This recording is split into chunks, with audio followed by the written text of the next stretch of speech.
Welcome back to the Bruderhof YouTube channel. We are on chapter 34, Following the Call, Living the Sermon on the Mount Together. Daily bread. The verse is Matthew 6:11, part of the Lord's Prayer. Give us today our daily bread. And we have a number of contributors or authors in this chapter. Gregory of Nyssa really puts us on notice, I think, about how we should only ask for what we need to sustain our lives. Right. And there's actually quite a admonition against seeking more than we need to sustain life. He calls the belly the insatiable tax collector, which is always clamoring for more and more exotic foods, and these things are unnecessary and wrong. And he says, do you see the outcome of artful cookery? Do you see the final result of gourmet allurements? Let your mind take you where it will. Yeah, I mean, I had never really thought about that in a spiritual context, but it's true. He says, stop, O people, from pouring your desires into vain things. And he sees that as adding to suffering in the world if it's just thoughtless and if we're just reckless in our pursuit to satiate ourselves and our desires. So I was very challenged by Gregory of Nyssa, but also just taking it back to the verse that you started out with, Matthew 6:11.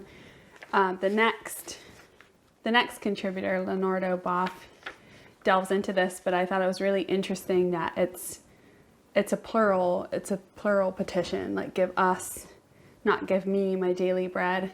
And he goes on to explain or discuss how it's a communal effort that goes into every loaf of bread per se, and how, that's something we can only enjoy together. It's not an individual effort. And I also thought, like, in conjunction with that and Gregory of Nyssa's comments before, in the kingdom, because this comes right after when thy kingdom come, that we discussed last week, there's obviously no need for daily bread and justice is complete. But then in asking for a daily bread, like, that's not a given in this world that's marred with sin and conflict. And so this petition for the daily bread is actually very real for each of us, because we're so dependent on God's grace with that. And I don't know what you think about this petition per se, what goes into it. It absolutely is a communal thing. We should really be eating together, sharing food together, sharing food with the needy, those who don't have. I think it's particularly important in times when things are going well that we remember where everything comes from.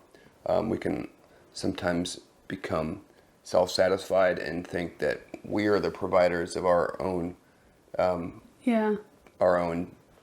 food or housing or whatever have you, and we forget that actually everything does come from God. So it's really important as we pray this prayer every day to remember, without God, nothing would exist. There would be no sun, there would be no rain, and also the people He created. So to make food, and so just a very important reminder to only take what we truly need.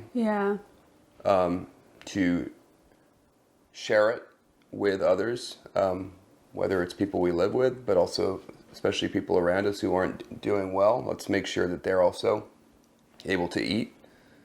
And let's remind ourselves that none of this is really thanks to us. I mean, we're part of it. We do our part to provide for ourselves, but really, without God, none of it would happen. None of it would be given to us. Yeah, I think that sums it up really well. So, thanks for watching, and don't do any gourmet cooking this weekend. Or do. Or do. But enjoy it with Enjoy other it with people. a thankful heart. Yeah. And share it with your neighbors. All right. Have a good week.